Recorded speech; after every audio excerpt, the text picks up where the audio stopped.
Hi everyone! Welcome to the Empath Tarot Case, another love reading, timeless and general. Take what resonates lang po. Maybe some part of the reading makaresonate kayo. Some part of it, hindi rin na natin ngayon.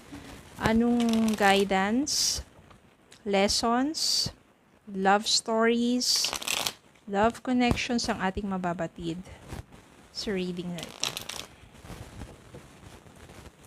Spirit, can you send me messages? Ayan. Spirit, kayo send me messages. Anong love connections ito? Lessons in life and guidance ang nais yung ipabatid sa amin. Mga aral at kabay sa buhay pag-ibig.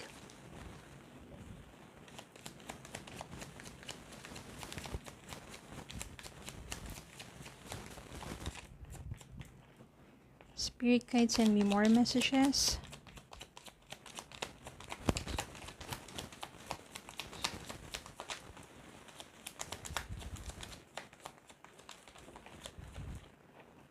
Okay.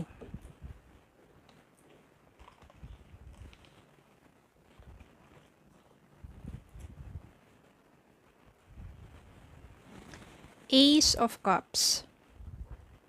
Ace of Swords. O, dalawang alas na agad ang nandito.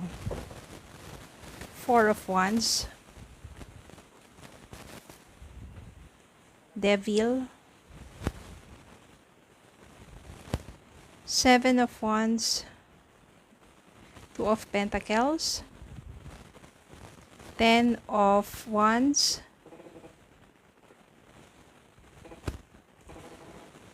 Ace of Pentacles. Tatlong alas na. And this is 9 of Swords. Wala pa tayong isa. Tower.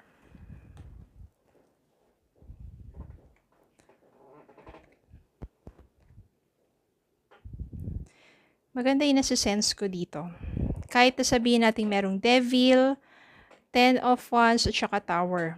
Kasi maaring ito yung nangyari sa inyo ng person mo. Isin natin. Yan.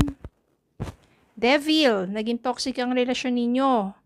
Anong klaseng relasyon ba ang inyong pinagdaanan sa inyo ng person mo na kung saan, diba parang, sa umpisa ganyan eh, nagliligawan, kakakilala, tapos minsan kapag nagsasama, nagkakaroon ng nagkakasawaan, nandun na nakikita yung mga differences, nandun na yung parang nafe-feel mo na parang hindi siya aligned, hindi kayo magka-align sa mga gusto nyong gawin, sa mga pangarap ninyo, or sa iba pang mga bagay.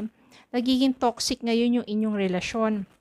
Ngayon, dumating yung point na, eto, Tower, nasira ang inyong pagsasama for whatever reasons, hindi mo na kinaya.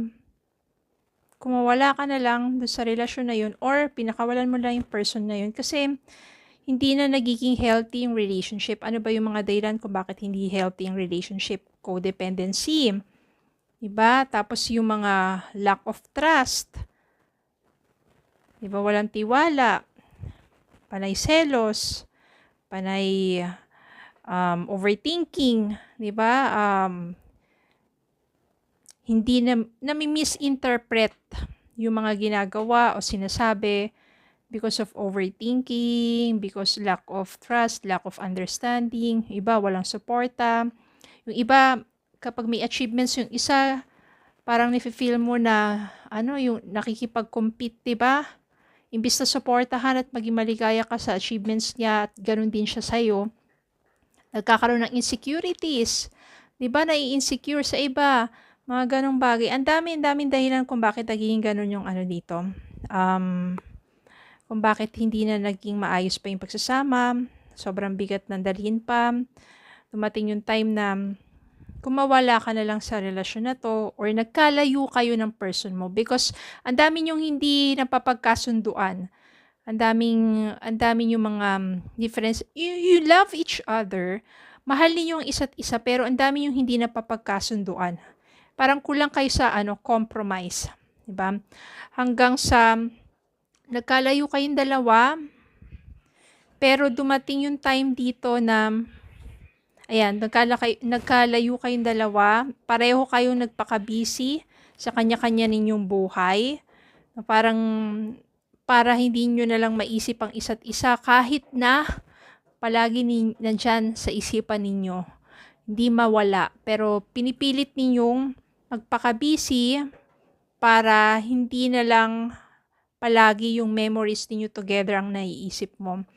So, kaliwat kanan, racket dito, work dyan, or iba pang pinagkakaabalahan para lang hindi na maisip pa ng gusto yung person na yon. Ganon din naman siya. Kasi masakit eh. You still love each other pero hindi lang kayo talaga nagkasundo. Ang dami yung mga differences. Kulang kayo sa compromise. Dumating yung point na yung person mo or maaring ikaw din.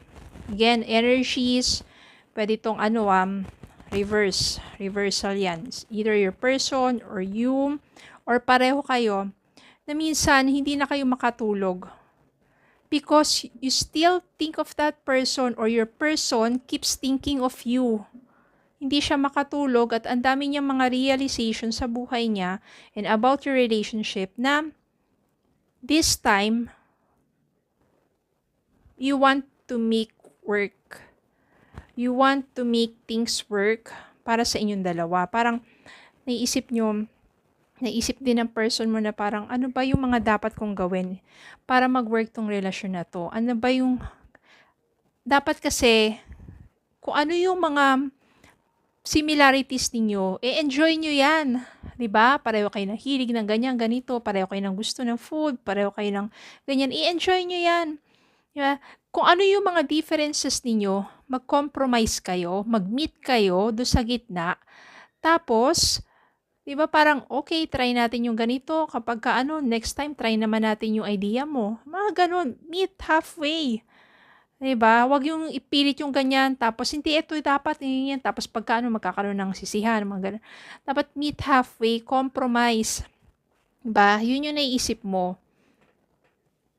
Gusto mo ng isang stable na relationship, panibagong simula. Gusto mo panibagong simula ang inyong relasyon, renewed love. Mag-umpisa kayong muli, nakilalanin ng isa't isa, nandiyan tanggapin ang pagkakaiba, tapos iyakapin ninyo ang inyong similarities, i-enjoy ninyo ang each other's company, and yung Ace of Swords dito is mag-share kayo ng thoughts ninyo. Kung ano yung nasa isipan mo, i-share mo dun sa person mo. Kung ano yung nasa isipan ng person mo, i-share niya sa'yo. Mag-share kayo ng thoughts and feelings para magkaroon kayo ng mas stable na relationship. At yun ang nais gawin ng person mo. Yung 4 of Wands dito means gusto niya magkabalikan kayo at gusto niya mas maging maayos ang inyong pagsasama. Magkaroon na ng kompromiso, reunion, reconciliation, muling pagkikita, muling pagsasama at this time, gusto ng person mo to work things out at maging successful na ang panibagong simula ninyong dalawa. Wala ko nasisense dito na third party, ibang tao, kundi yung differences lang ninyong dalawa or yung mga bagay na hindi pinagkakasunduan. Diba? Maraming dahilan kung bakit na minsan nasisira ang isang relasyon kahit na mahal nyo naman ang isa't isa. Maraming mga, relasyon na naghihiwalay sila because hindi sila naka-aligned sa isa't isa. Diba? Nagkakaroon pa ng competition or insecurities or yun lang, lack of trust, lack of understanding. Yung iba, sobrang selosa, overthinking, yan. Pero dito, ang maganda, may Ace, 3 alas ngayon nandito. Ace of Pentacles, more panibagong pagkakataon para sa mas stable na relasyon. Ace of Cups, Ace of Swords, new opportunity for you to grow o magsimula ulit, especially yung feelings ninyo nandyan and yung thoughts ninyo. Yung i-clear na yung mind ninyo sa lahat ng mga negativity, i-clear yung mind ninyo sa lahat ng mga hindi magagandang pinagdaanan ninyo at magkaroon kayo ng panibagong simula, reunion, reconciliation. At this time, it will be successful. May mga ganyan naman na minsan nagkakalayo, ilang buwan, 1 taon, 2 taon, depende. Tapos, dun marirealize ng person mo, at ikaw na rin, na parang ikaw pa rin talaga yung hangad ng puso niya. At this time, na-realize niyo yung mga pagkukulang, pagkakamali, mga dapat i-adjust, mga dapat baguhin sa sarili, yung maturity na ba, at saka kung paano na mag-handle ng relationship. At maganda to. So, yung person mo, palagi kang nasa isip at hindi makatulog yan. At maganda dito, panibagong simula, 3 alas, at reconciliation. Maganda pa nga itong reconciliation na to dahil maaaring ito na yung mag-uwi sa celebration. Mauuwi na to sa isang mas pangmatagalang pagsasama. At success na, di ba? You accept each others, you have compromise, andyan na lahat, adjustment, at saka mas nagiging align na kayo. Okay, nothing is impossible. Just manifest, just pray for it, trust the process. Kayo rin, magbago kayo sa sarili ninyo. Sa tingin ninyo yung mga dapat ninyong baguhin in order for you to have a good, harmonious relationship. Ganun din yung person ninyo, then compromise and meet so that you have reconciliation. Nothing is impossible. Okay, especially if you believe. Okay? So, yun lang po. Maraming salamat po for watching. Please don't forget to like, share, comment, subscribe, follow me Facebook and TikTok. Have a good day po and God bless.